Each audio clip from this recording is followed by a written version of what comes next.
Hello दोस्तों, आप सभी का स्वागत है हमारे यूट्यूब चैनल पर। जैसे कि आपको डेली हमारी video unit one vector algebra की मिल रही है, ठीक है। और कल हमने आपको बताया था वेक्टर ट्रिपल प्रोडक्ट के बारे में, स्केलर प्रोडक्ट के बारे में। आज हम पढ़ेंगे नया टॉपिक है रोटेशनल ट्रांसफॉर्मेशन। वेक्टर का ये एक टॉपिक है जिसे हम रोटेशनल ट्रांसफॉर्मेशन कहते हैं, ठीक है। रोटेशनल ट्रांसफॉर्मेशन क्या होता है? देखो, जब कोई वेक्टर या coordinate system origin say about यानी कि इसके अबाउट रोटेट करते हैं या करते हैं तो उसे कोऑर्डिनेट में बदल जाते हैं, यानी कि इसके कोऑर्डिनेट होते हैं वो बदल जाते हैं। इस प्रोसेस को रोटेशनल ट्रांसफॉर्मेशन कहते हैं। जैसे कि हमारे पास कोऑर्डिनेट दिए हैं एक्स वाई जेड, जब हम इनको क्या करेंगे, रोटेट करेंगे, जब इनको हम घुमाएंगे यानी कि एक जो हमारे पास क्या होगा, एक कोऑर्डिनेट फॉर्म हो गई। जब हम इसको रोटेट करते हैं, जब हम इसको रोटेट करेंगे तो जो हमारे जो मान होते हैं वो एक्स डैश वाई डैश और जेड डैश के अकॉर्डिंग मूव हो जाते हैं। जो हमारा नया पॉइंट बनते हैं वो एक्स डैश वाई डैश और जेड डैश बनते हैं, ठीक है। अब जैसे कि आपको हमने एक ज्योमेट्रिकल मेथड है, इस मेथड से हम आपको समझा रहे हैं कैसे क्या किया है, ठीक है। हमारे पास मान लो एक्स एक्स बाई एक्स यानी कि कोऑर्डिनेट है। इसको देखने पहले यहाँ पे समझो, देखो ये हमने ऐसे बनाया जैसे हमारे पास वाई और एक्स दो एक्सिस है। इसके अलोंग यानी कि ये हमारे पास क्या होगी, जेड एक्सिस, यानी कि सॉरी जो होगी हमारी जेड एक्सिस, ठीक है। और जे वाली एक्सिस इस टाइप की बन रही है, ठीक है। जे वाली एक्सिस इस टाइप की बन रही है, ये हमारे पास हो जाएगी जेड एक्सिस। जो बनेगी जेड एक्सिस बनेगी, इसको हम रख देते हैं नाम जेड, ठीक। जेड हो जाएगी, जेड से यानी कि और हमारे पास कोई पॉइंट होगा पी, ठीक, पी पॉइंट होगा और पी पॉइंट से कोऑर्डिनेट होंगे X Y Z, X Y Z होंगे।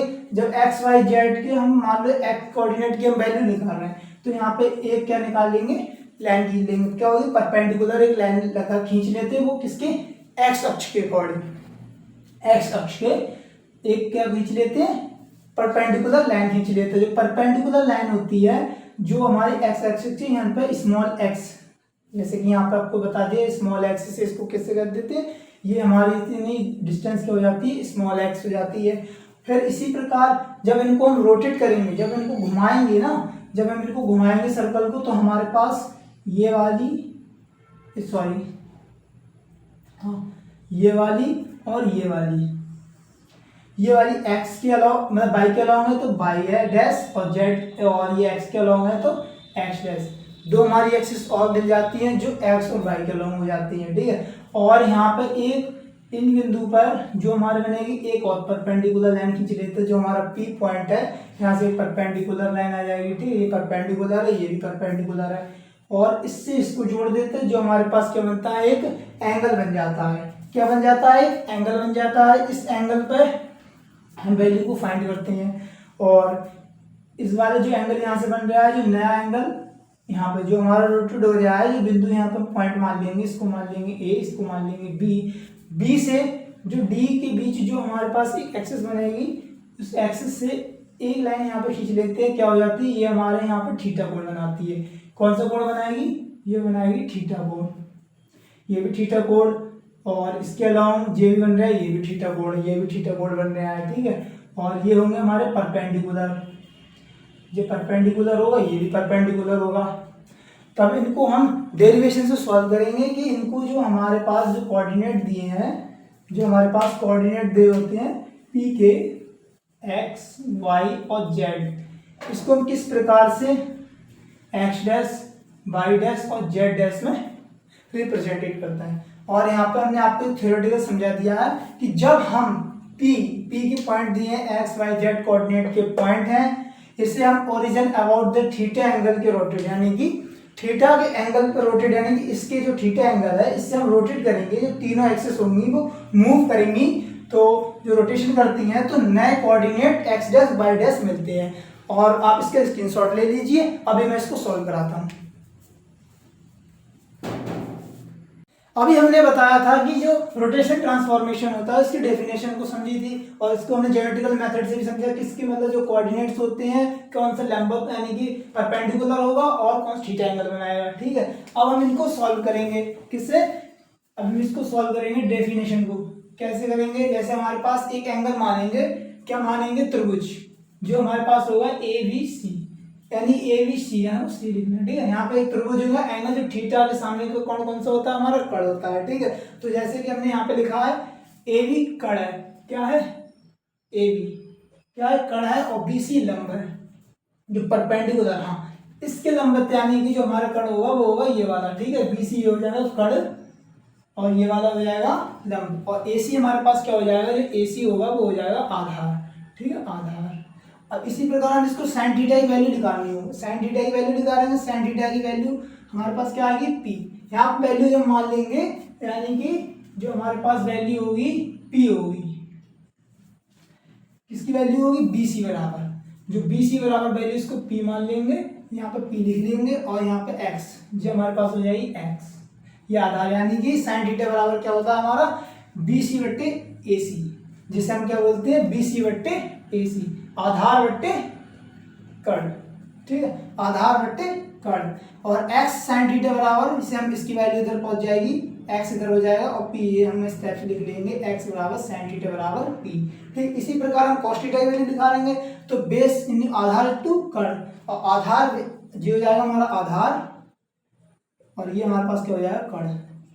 और यहाँ पे आधार की वैल्यू हमारे पास क्या दी है, आधार, जैसे हमने बताया था आधार मेरे यहाँ पे क्या है, ए सी है आधार, और ये क्या है, कड़। तो हमारे पास वैल्यू हो जाएगी ए सी अपॉन एक्स, और एक्स की मल्टीप्लाई करेंगे कॉस थीटा से, कॉस थीटा से करेंगे तो एक्स कॉस थीटा ए सी हो जाएगा। इसी प्रकार हम सेकंड जो एंगल लेंगे त्रिभुज का लेंगे, त्रिभुज बी डी पी, यानी कि त्रिभुज बी डी और पी, बी डी पी, देखो बी डी और पी, यानी कि ये वाला त्रिभुज, देखो ये हो जाएगा हमारा बी डी और पी। जो एंगल लेंगे ये वाला एंगल लेंगे, और यहाँ पे थीटा हमारे पास 90 डिग्री से परपेंडिकुलर बनाएगा, यानी कि बीपी क्या हो जाएगा, हमारा कड़ हो जाएगा। जो बीपी होगा जो हमारे पास क्या हो जाएगा, ये हो जाएगी कड़ वैल्यू हो जाएगी, और डीबी जो डीबी हो जाएगी ये हमारे पास क्या हो जाएगा, इसका बेस हो जाएगा, यानी कि आधार हो जाएगा। और ये वाली वैल्यू क्या हो जाएगी, लंब, ये वाली वैल्यू क्या हो जाएगी, लंब, ठीक है। इसको मिटा दूँ। अब यहाँ पर लिखेंगे साइन थीटा की वैल्यू निकालेंगे, साइन थीटा बराबर क्या हो जाता है, डीपी बट्टे बीपी, यानी कि साइन थीटा कैसे लिखते हैं, लगो और लाल बट्टे कक्का, ये हो जाएगी साइन थीटा, यानी लंब बट्टे आधार, लंब बट्टे आधार, सॉरी लंब बट्टे कड़, लंब बट्टे कड़, ठीक है, लंब बट्टे कड़, यानी कि हमारे पास क्या हो जाएगा, लंब, लंब क्या है, पीडी, हम जैसे अभी बताया था पीडी, पीडी ये क्या है हमारे पास, लंब है, तो ये लंब की वैल्यू पीडी, और ये हमारी वैल्यू मान लेंगे वाई, यानी कि बीपी, ये वाली वैल्यू हमारी हो जाएगी यहाँ पर वाई, ये हमने एक्स माना, ये वैल्यू हमने वाई मान ली, तो ये वैल्यू की हम वाई से इसकी मल्टीप्लाई करेंगे, इधर हो जाएगी साइन थीटा, तो वाई साइन थीटा बराबर पीडी, ठीक। और इसी प्रकार हम कॉस थीटा को निकालेंगे, तो आधार बट्टे कड़, आधार जैसे हमने बताया था इसका क्या होगा, बीडी, यानी बीडी जो ये हमने बताया आधार हो जाएगा, जो वैल्यू हमारी वाई यानी कि बीडी बट्टे पीवी, तो पीवी यानी कि बट्टे हमारे पीवी की वैल्यू क्या लिखी थी, पीवी, पीवी की वैल्यू यानी कि जो हमारे पास क्या था, इसका कड़ था, वैल्यू क्या वाई है, तो वाई कॉस थीटा बराबर बीडी। और फिर इनका हम कोऑर्डिनेट जो होता है हमने बताया था आपको अभी यहाँ पे कि पी होते हैं एक्स डैश, वाई डैश और जेड डैश। जब हम इनको रोटेशन करते हैं, जब हमारे जो थीटा एंगल से इसको घुमाएंगे, थीटा एंगल से घुमाएंगे, जो वैल्यू होती है यानी कोऑर्डिनेट होते हैं एक्स वाई जेड की, वो रोटेशन होकर एक्स डैश, वाई डैश और जेड एक्स में रोटेट हो जाता है। तो हम इन जो वैल्यू को जोड़ लेंगे, पहले एक्स डैश की वैल्यू को हम इसमें जोड़ेंगे, फिर वाई डैश की वैल्यू को जोड़ेंगे, और जेड एक्स जो होता है ना हमारा वैल्यू, वो इस तरीके से हमने आपको बताया था परपेंडिकुलर होता है, मतलब स्टेप जब हमारे पास एंगल है, ठीक है, जब मैं बताया था आपको वाई है ये एक्स है, डैश नहीं है, और जे वाला जो जेड होगा आपको स्टेप में होगा आपको, ठीक है, स्टेप में आपको देखने को मिलेगा जे वाला एंगल स्टेप से। देखो ये वाला हमारे पास क्या हो जाए, एक्स वाई और जेड एक्सिस, तो हमारे पास जो वैल्यू लिखेंगे वो जेड एक्सिस की हो जाएगी। जेड एक्स को हमारे पास वैल्यू सिर्फ 1 मांगता है, तो इस प्रकार जेड एक्स बराबर जेड डैश बराबर सिर्फ जेड, यानी कि वैल्यू होती है फिक्स होती है, ठीक है। तो हम इसको मैट्रिक्स फॉर्म में भी लिख लेते हैं, जैसे कि देखो यहाँ पे समझो एक्स डैश बराबर में लिख दिया, इनको जोड़ दी, एक्स देखो एक्स कॉस थीटा और Y sine theta, X cos theta Y sine theta, और इसी प्रकार वाई डैश के हम कोऑर्डिनेट के लिखेंगे माइनस के एक्स साइन थीटा। कैसे लिखेंगे माइनस एक्स साइन थीटा, क्योंकि जो वैल्यू हमारे रोटेट होता है वो मूव कर जाती है, मूव करती है तो जो वैल्यू पहले जो साइन होती है यहाँ पे जैसे हमारे पास कॉस है, जो वैल्यू मूव करेगी तो वो साइन पहले आ जाएगा, साइन माइनस के sine theta plus by cos theta, by cos theta, इनको कॉस थीटा कर लेना, कॉस थीटा। और जेड बराबर जो फिक्स वैल्यू होती है वो 1 यानी कि यहाँ पे जो वैल्यू होगी वो 1 होगी। अब इनको मैट्रिक्स फॉर्म में देखेंगे तो मैट्रिक्स फॉर्म में हमारे पास क्या आ जाएगा, यानी कि आप भी फॉर्म में क्या होगा, एक्स डैश बाई डैश और जेड एक्स, इनकी वैल्यू हम इस प्रकार से हम पुट करेंगे। जैसे पहले बार एक्स कोऑर्डिनेट की क्या हो जाएगी कॉस एक्स साइन एक्स, और जहाँ पर जेड की कुछ नहीं होती वो जीरो हो जाएगी। इसी प्रकार माइनस के लगेंगे, माइनस के साइन एक्स फिर cos theta sine theta, sorry sine theta cos theta, फिर जो हमारे पास यहाँ जेड की जो वैल्यू चलती है वो जीरो होती है, ठीक है। जब कोई पॉइंट नहीं होगा तो जीरो होगी, और यहाँ पे हमारे पास जीरो नहीं है तो यहाँ पे जो है जेड एक्स जेड डैश की जो वैल्यू होगी वो जीरो जीरो यहाँ पे 1 होगी, क्योंकि ये जेड का मान सिर्फ 1 होगा तो यहाँ पे जो जीरो जीरो और यहाँ पे जो जेड की वैल्यू होगी वो 1 होगी, ठीक है। ये फिक्स वैल्यू होती है। और जब हमारे पास कोऑर्डिनेट कौन से होती है, पॉइंट दे होते हैं एक्स वाई जेड। इसको जो हमारे पास जो फॉर्म दी होती है ना जे वाली मैट्रिक्स फॉर्म में जो बने होते हैं तो इनको हम आर जेड से डिनोटेट करते हैं, ठीक है। और ये रहा आज के बस इतना ही सेशन, कल मिलेंगे इसको जो हमारे पास जब फॉर्म बता रहे हैं कल इससे रिलेटेड आपको वीडियो मिलेगी। और मेरा दिया हुआ कंटेंट आपको पसंद आया तो चैनल को लाइक करें, सब्सक्राइब करें और शेयर करें। धन्यवाद।